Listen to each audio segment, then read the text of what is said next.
But assuming that the person was living his life, a good man, and did a lot of mitzvot, and let's just, for the sake of the example, has 50% mitzvot, 50% averot. Or let's say 51% mitzvot and 49% averot.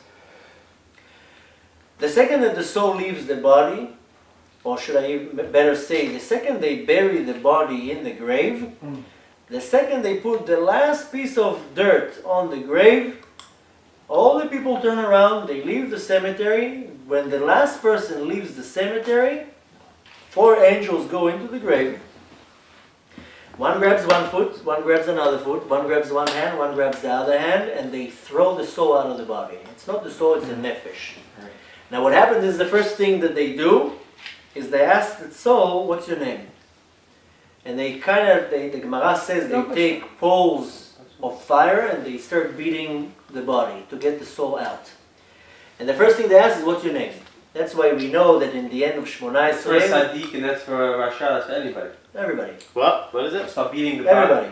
Everybody. Tzaddik is no. Tzaddik is completely. Does it hurt when they're beating the... I'll let you use your imagination. Hold on, please, I'll get out, don't worry. Hold it, I'm coming out. Wait, I'm jumping out, I'm getting out. That's why I'm watching my weight. I'm gonna reverse a little bit because you said a tzaddik. A tzaddik just goes out of the body. You know who comes to pick up the tzaddik? The Shekhinah comes to take the soul of the tzaddik out of the body. The Shekhinah, what's that? Shekhinah is there's many different levels of godliness. That's like the lowest level of godliness that we know of. It's called that the Shekhinah. Comes to bring that comes to take the souls of the tzaddik. It takes it up. Shlomo HaMelech and any tzaddik, Like poking your hair in the milk.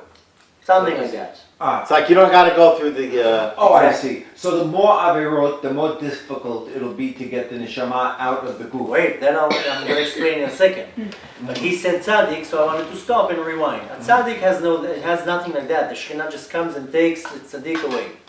A person that I would say is 99% good is not a tzaddik, but he's like lived his life like a rabbi of a shul and studied all the good things. The Gemara says that comes a certain malach, and the same way that we slaughter an animal, he slaughters the body and takes the soul very, very gentle out of the body. The same way that the animal doesn't suffer when you slaughter it the right way, shchita. So the same way that the malach does it the same to the soul of that person, and the going out of the body is very not painful. What I'm talking about is a person that has a lot of averot. The Gemara explains that the malach that comes, the angel that comes to take the soul out, is shechting it with a knife that is all... Serrated? How do you call it? Serrated. Bumpy. Yeah, exactly. Which makes the same way that if you do it to an animal, then the shechita is not kosher. Same thing, and that already is very painful. But first thing that comes, these malachim come and they take the nefesh out of the body. The first thing that they ask the soul is, what's your name? That's why we know that when we finish saying Shmona Esrei, you have to say a pasuk of your name. You know that? It's very important to say it. Yeah. You don't do it? No, some people are not even sure what their name is. I mean, Well, the name that you go by. in English, No, you have a Hebrew name. You have a Jewish name. some people are not 100% sure. It's a Then problem. they have to go. Why is that? I wasn't 100% sure, so I used 2 names. Abraham. Eliyahu Yom Tov. But it's... So you know you have to say two psukim. Nobody remembered what my name was. Wait, who? Nobody remembered. I have a question. Hold on, we're going to finish this. Eliyahu, you know you have to say 2 psukim. One for Eliyahu, one for Yom Tov. Or 3 actually. Yeah, Yom and Tov, yeah? But that's why Chachamim stated that we have to say a pasuk with our name, because Yeah, the first 3 thing you names. say your name, they leave you alone. Yeah, 3 names better. Now the problem is, if it's a soul of a Rasha, no, they beat him up, it can take half a year. It's called chibut hakever. It can take half a year to... If a person is a wicked person, has all just averot, then it can take this process, it's called chibut hakever. Chibut is beating up, kever is grave. This process can be up to half a year if it's a person with a lot of averot. But actually, that's Gehinam? no, that's just chibut hakever. That's just to get the Just soul get out. the soul out of the body. But you never experienced that because you didn't get that No. far. No, You didn't- karet is worse. Karet is worse. Karet is the state of what happens to the soul Oh, according you to said. her sins. This is the first thing Oh. that happens to First you the gotta soul get out of the, the first you body. have to get your soul out. First you gotta get it Yes. out. I know, How about- there's isn't different it levels karet of just being nothing? out, man. It's- Karet? That's you said the want that you grabbed me is not there. That's karet, no, basically. Karet is when a person did a certain avera. There's 36 sins that will cause the soul to be chopped off. And if chas v'shalom that person does that sin, then the soul gets completely cut off. Now the karet goes more on the nefesh, not on the neshama. There's a couple levels of the neshama. Neshama has 5 levels. The lowest level is the nefesh. The nefesh goes on the karet goes on the nefesh. As it says in the Torah, v'tikaret ha-nefesh ha'imei. So it's a longer process to explain, but the karet goes on the nefesh. You know, the karet also affects the person's kids. There's more to it. But for what you were asking, to make it a long story short, first the soul has to go out of the body. Then it goes up to Shamayim. If the person is let's call it a good person who, okay, he's not 100% perfect, but he has a lot of mitzvot, a lot of verot, the process, the severity of the process gets minimized if somebody says Kaddish on the neshama, Oh, if people are learning Torah and Mishnayot. this is what I wanted Odie to say for and the other boys. I wanted them to hit this part. Yeah, that's very, very This is the important. most important part. Because if the soul of the person left the world, he goes up to Shamayim. The trial takes time, 12 months it takes, the trial in Shamayim. But that's a trial of a rasha, of a wicked person. The trial of a normal person is 11 months. That's why we say Kaddish only 11 months. But the thing is that if during those 11 months, it's a long process what the neshama goes through. But during the 12 months, the 11 months, if a person, somebody says Kaddish, and they learn Mishnayot, and the kids are, going in the path of Torah, and all that, that minimizes all the suffering. Wow. But you said there's no space in time. I mean, we know that there's no We space go in by the time time so- in this world. Okay, fine.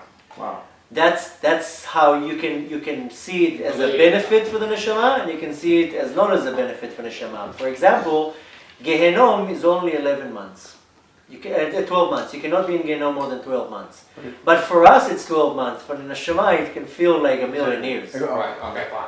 But there's worse places than Gehenom. For example, for a person who's like completely wicked, then he doesn't even go to Gehenom, he goes to what's called Kafakela. And there's no time. The person can be stuck in Kafakela for you eternity. there? We do there since you were very No, If I was there, No, no. Well, you don't come back to that, right? You don't come back. well, wait. Kafakela, it takes a lot of work for you to get out. For Hitler, the it's soul. like Hitler. When you say it takes a lot of work for the soul to get out, basically, but it's like Some wicked- souls can get stuck there, yeah. So if that's there's the question. a soul, and they're non-affiliated Jew, and they have nobody that they left behind, They they have a serious problem. have a serious problem. But on the other hand, that person can also be a person that grew up in, in Alaska and never knew anything. And that's a tinok shenishba. It's nothing, Tinok he shenishba. never was taught. Imagine how many souls of Jews were in the Holocaust, little kids were given to families of non-Jews. That's literally tinok shenishba leven hagoyim, like a baby that was captive amongst the nations. That's a different judgment system. It does have no judgment. Must be. Tinok shenishba is nothing. It's like if you don't know, you don't get judged for anything you don't know. But there's a lot of people in our generation, in other generations, that they do anything deliberately against religion. Oh. Or they go against God, or they were religious and they... Kofar. Hmm? That's a kofar. Yeah. So it all depends, to kind of sum up your question, it really depends on the actual person. The more mitzvot you have, the easier the way is. That's what you asked before. Obviously, I will recommend you to become as religious as you can and as fast as possible. For many reasons. A, because for every mitzvah that you And you throw on do, a bucket. the reward is unfathomable. not a mitzvah. You didn't say black hat. Huh? Black hat, No, white hat, no, whatever I- hat you wear, the hat doesn't make a difference. That means throwing a suit every day and... No, none of that. No, forget about the hat. The hat Forget has about nothing to do. This is, okay, So I could be praying in shorts in summer and I'm okay? what? I could pray in shorts in summer and I'm still religious? Like, The thing is that it all depends on your level. The more you become closer, the more you elevate yourself, then you start refining yourself like a sharp knife. That's where you start doing all sorts of things that are not really according to halacha, but you do it because there's many different mystical reasons, according to Kabbalah or other reasons. But the thing is that the way I saw and see the world is, imagine they take you now to a diamond store, to a jewelry store, and they tell you, listen, you have 3 hours. You can go into the store and take whatever you want. Okay? You have 3 hours, clock is starting right now. So you have the option of saying, I'm not interested. You have the option of going in, taking a nice Rolex and going out. And you have the option of coming in with bags and pouring into the bags endless amount of diamonds and jewelry and necklaces and watches and rings. This is exactly this world. Hashem tells you, you have here 60, 70, 80 years, do whatever you want. You can grab a mitzvah. You can say, I'm not interested, thank you very much. But on the other hand, you can come in and grab one mitzvah or 2 mitzvahs and say, that's good for me. Or you can say, 70 years? I can grab now 100 mitzvahs every day. Diamonds. Diamonds. Because one mitzvah, there's no value in money for a mitzvah. You know what it is to wear tzitzit for 5 minutes? You know what it is to put tefillin on for 5 minutes? There's no amount in the world that you can say, oh, this is value at that. So God tells you, you have 70 years, do whatever you want. Grab here as much as you can. And that's for yours for eternity.